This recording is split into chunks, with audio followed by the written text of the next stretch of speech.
குடியரசு தினத்தை ஒட்டி தமிழகம் முழுவதும் அந்தந்த மாவட்ட தலைநகரங்களில் ஆட்சியர்கள் கொடியேற்றி மரியாதை செலுத்தினர். அரசின் நலத்திட்ட உதவிகளும் பயனாளிகளுக்கு வழங்கப்பட்டன. காஞ்சிபுரம் மாவட்ட ஆட்சியர் அலுவலகத்தில் நடைபெற்ற குடியரசு தின விழா கொண்டாட்டத்தில் 1,73,57,000 ரூபாய் மதிப்பிலான நலத்திட்ட உதவிகள் வழங்கப்பட்டன. ஆட்சியர் கஜலட்சுமி தேசிய கொடியை ஏற்றி வைத்து அணிவகுப்பு மரியாதையை ஏற்றுக்கொண்டார்.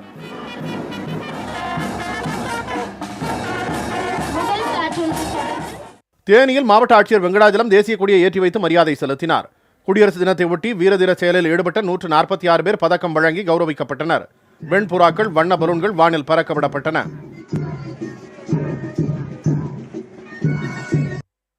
விருதுநகர் ஆயுதப்படை மைதானத்தில் மாவட்ட காவல் கண்காணிப்பாளர் ராஜராஜன் முன்னிலையில் ஆட்சியர் சிவஞானம் தேசிய கொடியை ஏற்றி வைத்தார். சிறப்பாக செயல்பட்ட 58 காவலர்களுக்கு முதலமைச்சர் பதக்கம் வழங்கப்பட்டது. பள்ளி மாணவர்களின் கண்கவர் கலை நிகழ்ச்சிகளும் குடியரசு தின விழா கொண்டாட்டத்தில் இடம்பெற்றது.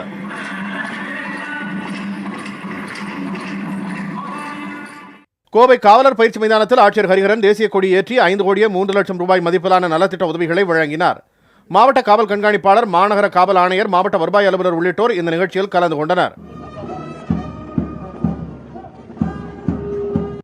நாமக்கல் மாவட்ட விளையாட்டரங்க மைதானத்தில் தேசிய கொடியை மாவட்ட ஆட்சியர் ஆசியா மரியம் ஏற்றி வைத்தார். நிகழ்ச்சியில் மாவட்ட காவல் கண்காணிப்பாளர் உள்ளிட்டோர் கலந்து கொண்டனர். பள்ளி, கல்லூரி மாணவர்களின் கலை நிகழ்ச்சிகளும் நடைபெற்றன.